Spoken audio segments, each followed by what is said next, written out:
Good morning mga bossing. Bike check tayo sa aking bike, yung Ibis Mojo HD5 2020. Alright, ito tayo, 27.5 to. Ito muna, pakita ko lang sa inyo. Yeah, proud Pinoy Sikats tayo syempre. Yun, isa-isahin natin. Okay, start. So yung support niya, Fox 36 factory, 170mm to. So yung travel niya 170. Yung shock niya naman Fox factory X2. Napakaganda siya. Yep, wala akong problema so far ngayon. 8 months ko na siya na ginagamit. So far ang ganda. Wheels naman, dito tayo sa Ibis S35. Eto, aluminum siya. So 27.5 wheel siya.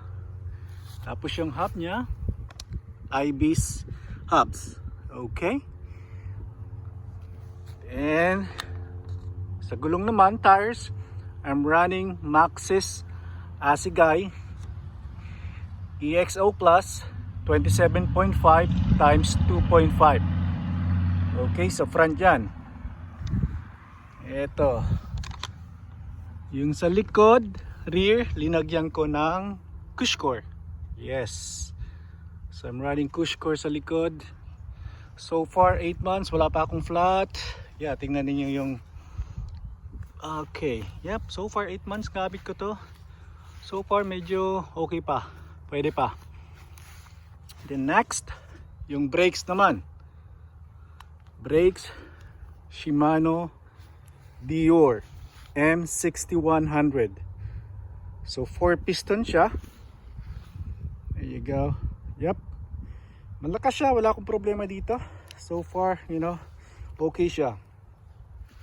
Yung brake rotors naman, yeah, dito tayo, Shimano 200 sa front, and then sa likod 180 rear.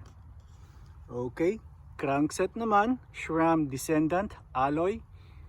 Tapos yung ipin 32 teeth. There you go. Tapos yung pedals ko, Shimano Saints.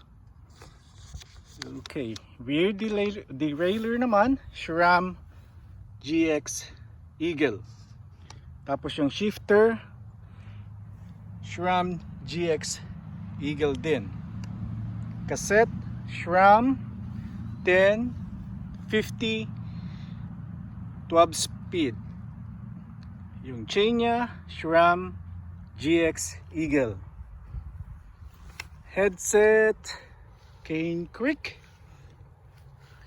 Yung grips niya, pinalitan ko to.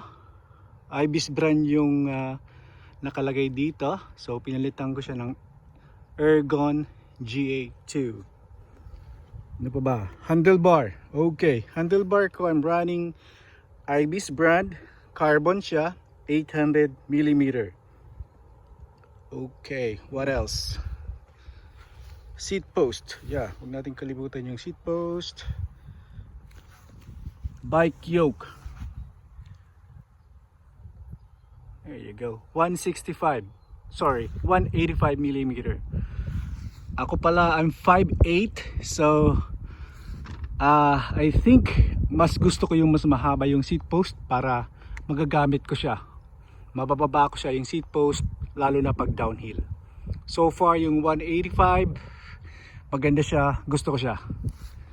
And then next, oh yung stem, sorry. Stem is Ibis brand actually. So I'm running 50mm yung length. Tapos yung saddle is a WTB Volt, I think. Yes. Oh no, sorry. WTB Silverado. There you go. Yep. Ito yung bike ko.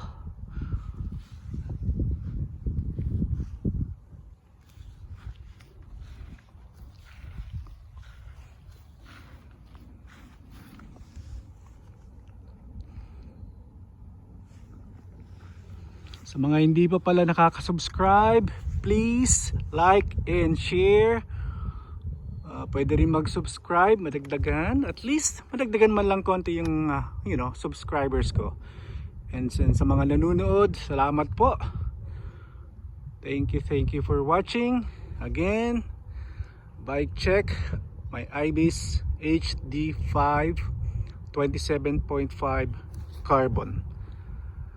Alright, see you guys next time. Salamat. Thank you.